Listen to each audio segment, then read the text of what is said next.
Sounds like Chris Finch gave his team the memo that the Western Conference Finals have started. Do you expect the Timberwolves to play much better tonight? Yeah, I think Anthony Edwards has to play better tonight. And as much as he's been rightfully so celebrated as one of the young great stars in the league and the emerging faces of the league because of what he did against the Denver Nuggets, obviously, and winning even that first-round series when they waxed the Phoenix Suns, which a lot of people thought they weren't going to do that.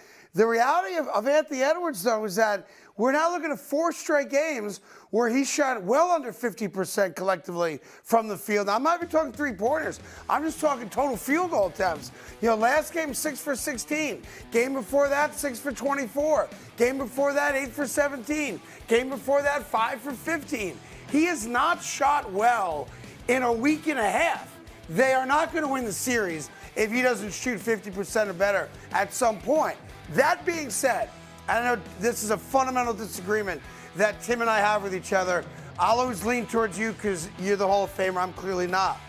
But I think the manner in which the Dallas Mavericks closed out Game 1 is something that can bite them in the rear end from the standpoint of it was a lot of Luka Doncic with the ball, great scorer, not saying he's not. No one else gets to touch the ball. 4 guys on the perimeter. All of a sudden, no motion. Nobody's moving. If he makes the shot, it's great. And he did make the shot, obviously, to put them up 4 and then solidify the game. But what happens when he doesn't make that shot and you got 4 other dudes just standing around the perimeter? No offensive rebounds, no second chances, and the entire game then comes down to whether or not he makes what's most likely going to be a contested jump shot. So I don't want to be rude to Dallas. I respect what the Mavericks did. Obviously, I'm a huge fan of Kyrie. Everybody knows that. I get more heat for that than anything I've ever said on this show. But I don't like the way the Mavericks closed out that game. Well, like I said, I've been watching the Mavericks all year long. And they've been closing out games like that, just like that, all year long. They know that Luka Doncic can't be stopped. They know one-on-one, nobody has proven to stop him yet. Okay, that's why he was the leading scorer in the NBA today, right now. Right. He was averaging 33 points a game. He comes down, he get in his comfort zone, he shoot right over you. He's 6'9", 6'8", and he shoots right over you. He uses his strength. He gets right where he needs to get to. Sometimes he shoot threes. Sometimes he get into the lane and make plays. He make plays late. But you know what? The Timberwolves said, look, we're going to take away your threes.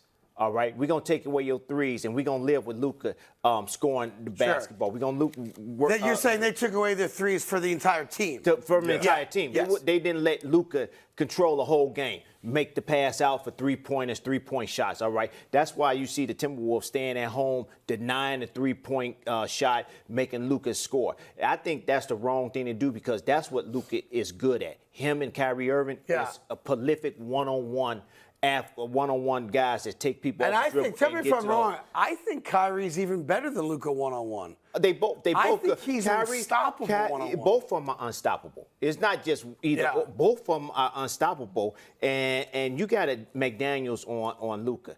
First of all, you don't have any weight. You skinny. Like Dort. He was, more physical. He was into Luka. He bothered Luka a little bit. But McDaniels, he's not bothering Luka at all. He's just shooting over Luka. So flip the script. If you're Minnesota, and again, it's one game. First of all, you don't lose the series on one game. First of all, I wouldn't be in a drop if I was Minnesota. What does that mean? Explain to people what that means. If you got Gobert or Edwards in a drop, they not up to touch their man on pick and rolls. Okay. They letting Luka and Kyrie come downhill, and that's a mistake. I think that's a mistake against this team. So you want them to pick them up man-to-man farther away from the goal. Pick them up, blitz it. But Luka will still pick you apart blitzing because they got good guys in Lively and Gafford that gets the ball and gets to the rim and make plays happen like they did against Denver. Here's the one thing I disagree with. Look, Finch has done a great job in Minnesota. Done a great job. And the guys seem to love him, and he's a young rising star coaching out there in Minnesota. But I understand, coaches have to come up with something after a game. It's one game. You don't win or lose the series on one game. We're all well aware of that. But I didn't feel the way that he felt watching that game, where the guys were unaware that, they were in a game one of a Western Conference final, that, the spirit wasn't there, the energy wasn't there. And I know we battled about this a couple days ago, but for me, you have a 1-point lead with less than 2 minutes to go. That game was winnable. That was your game. Yeah, if you make it a stop in a bucket. Yeah. That's it. One of the things I want to say about the way Minnesota played was Anthony Edwards, and you did a good job breaking down his last 4 games, because the game prior to that he had 44 and a loss. He was a superstar, and he hasn't been the same since. And in this game, we have a stat. His average different distance of field goal attempt was 21.4 feet from the basket. He only took 2 layups, and he made 0 of those 2 layups. And what we see from Anthony Edwards, dunks, getting to the basket, breaking down his man, getting help, finishing over help. You saw none of that in game 1. And I think Anthony Edwards, he was tired from covering Kyrie. He needs to be more aggressive and get to the basket. And Finch needs to engineer ways for that to happen. But I'll show you why that he wasn't getting to the basket. Show us. The Dallas Mavericks made a conscious effort. We're going to make it crowded. Look at him right here. All right, he going to the basket. Stop right there. You got 2 men in front of you right now, and they big men, and they coming at you. The lob was right there, but he keeps going and try to get all the way to the rim and get a foul on Gafford and Washington. No go. Out on him, going the other way. Now look at right here. He's coming down. He see 4 people right there. It's 4 people in the lane right there in front of him. They making it crowded for him. Can't get in the lane, can't get to the basket, can't make a 3-point play.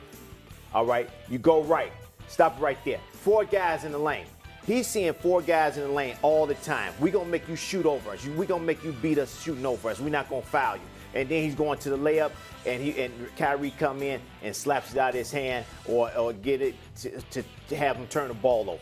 It's 4 guys in front of him at all times. Here's another thing. Derek Lively, right where he's supposed to be, right there.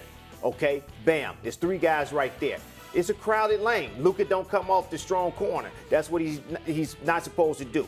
He's coming in right in front of Lively, jump up, right in front of him, making it hard, turn the ball over. That's what you got to do. I think the last 3 games that he's played against Denver twice and then against Mavericks once, they see that when it's a crowd, make him shoot over you and make him beat you. Don't make him beat you, let him beat you at the rim. All right, so let me flip the script, though. If you're Anthony Edwards and they play the same kind of defense against you, what's the remedy? Drive and dish or pull up and shoot? Well, you know what? He was driving and dishing.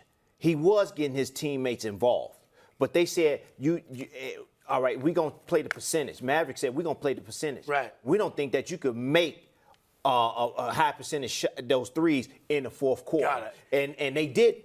And they didn't. And so Anthony Edwards, he tried to get his offense going, but it was kind of too late. I think he has to start from the get-go, get his rhythm from the get-go, start making some. Right now, Michael Jordan had to learn. If you look at Michael Jordan, he was getting to the rim all the time. Right. He didn't affect or perfect the mid-range jump shot. Same way as Cole. You got to practice. Same way as Dwayne Wade. Now you're looking at a guy that this offseason, he has to, and Anthony Edwards, he has to perfect that type of jump shot in his repertoire to make him effective. There you go. That game 2 is tonight. And by the way, the Timberwolves are favored by 5.5 points to win game 2. Hey there. Thank you so much for watching The Carton Show. You can subscribe right here to get all the latest bits and segments from the show. And by the way, while you're at it, we have a lot of great shows on FS1, so check them out too.